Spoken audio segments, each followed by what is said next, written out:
ചരിത്രത്തിൽ ആദ്യമായി അടിമത്തത്തെ ന്യായീകരിക്കുന്നതിൽ കത്തോലിക്ക സഭയ്ക്ക് സംഭവിച്ച വീഴ്ചകൾ തുറന്നു പറഞ്ഞ് പരസ്യമായി ക്ഷമാപണം നടത്തി ലിയോ 14 മാർപ്പാപ്പ. അടിമത്തത്തെ നൂറ്റാണ്ടുകളോളം അപലപിക്കുന്നതിൽ വത്തിക്കാന് വീഴ്ച പറ്റിയിട്ടുണ്ടെന്നും കത്തോലിക്ക സഭയുടെ ചരിത്രത്തിലെ ഈ കറുത്ത അധ്യായം ക്രിസ്തീയ സ്മരണയിലെ ഒരു മുറിവാണെന്നും അദ്ദേഹം വിശേഷിപ്പിച്ചു. മെയ് 25 പുറത്തിറക്കിയ പാപ്പയുടെ ആദ്യത്തെ ചാക്രിക ലേഖനമായ മാഗ്നിഫിക്ക ഹ്യൂമാനിറ്റാസ് എന്ന ചാക്രിക ലേഖനത്തിലൂടെയാണ് മാർപ്പാപ്പ ഈ ചരിത്രപ്രധാനമായ മാപ്പാപേക്ഷ ഉൾപ്പെടുത്തിയിരിക്കുന്നത്.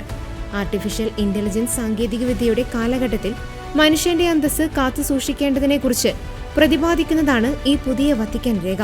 ഡിജിറ്റൽ വിപ്ലവം വഴി ഉണ്ടാകാൻ സാധ്യതയുള്ള പുതിയ രൂപത്തിലുള്ള അടിമത്തങ്ങളെയും ചൂഷണങ്ങളെയും കുറിച്ച് മുന്നറിയിപ്പ് നൽകുന്നതിനിടയിലാണ് മുൻകാലങ്ങളിൽ സഭയ്ക്ക് സംഭവിച്ച തെറ്റുകൾ അദ്ദേഹം ചൂണ്ടിക്കാണിച്ചത്. മാർപ്പാപ്പയുടെ പ്രസ്താവനയിലെ പ്രധാന വിവരങ്ങൾ താഴെ പറയുന്നവയാണ്. സഭയുടെ പേരിൽ മാപ്പപേക്ഷ.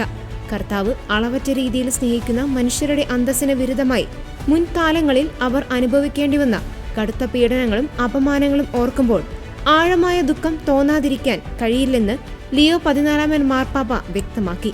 സഭയുടെ പേരിൽ ഇതിനായി താൻ ആത്മാർത്ഥമായി ക്ഷമ ചോദിക്കുന്നതായും അദ്ദേഹം എഴുതി. 15-ാം നൂറ്റാണ്ടിലെ വത്തിക്കാൻ നിർദ്ദേശങ്ങൾ.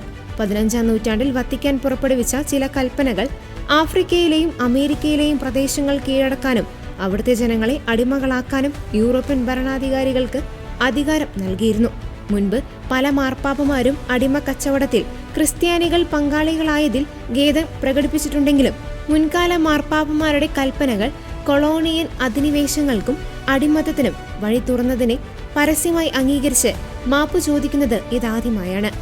ഭാവിയിലേക്കുള്ള ജാഗ്രത. പണത്തെക്കാളും സാങ്കേതിക വിദ്യയെക്കാളും പ്രാധാന്യം മനുഷ്യന് നൽകണമെന്ന് ആഹ്വാനം ചെയ്ത മാർപ്പാപ്പ ഡിജിറ്റൽ യുഗത്തിലെ മനുഷ്യക്കടത്തിനും ചൂഷണങ്ങൾക്കുമെതിരെ സഭ ശക്തമായി നിലകൊള്ളണമെന്ന് ഓർമ്മിപ്പിച്ചു. ഭാവിയിൽ മനുഷ്യന്റെ അന്തസ്സ് സംരക്ഷിക്കുന്നതിൽ പരാജയപ്പെട്ടു എന്ന പേരിൽ വീണ്ടും ഒരു മാപ്പാപേക്ഷ നടത്തേണ്ട സാഹചര്യം ഉണ്ടാക്കരുതെന്നും അദ്ദേഹം കൂട്ടിച്ചേർത്തു. സഭയുടെ ധാർമ്മികമായ വിശ്വസ്തത ഉയർത്തുന്ന വലിയൊരു ചുവടുവെപ്പാണ് മാർപ്പാപ്പയുടെ ഈ പ്രഖ്യാപനമെന്ന് വിവിധ ചരിത്രകാരന്മാരും കത്തോലിക്ക കൂട്ടായ്മയും വിലയിരുത്തി.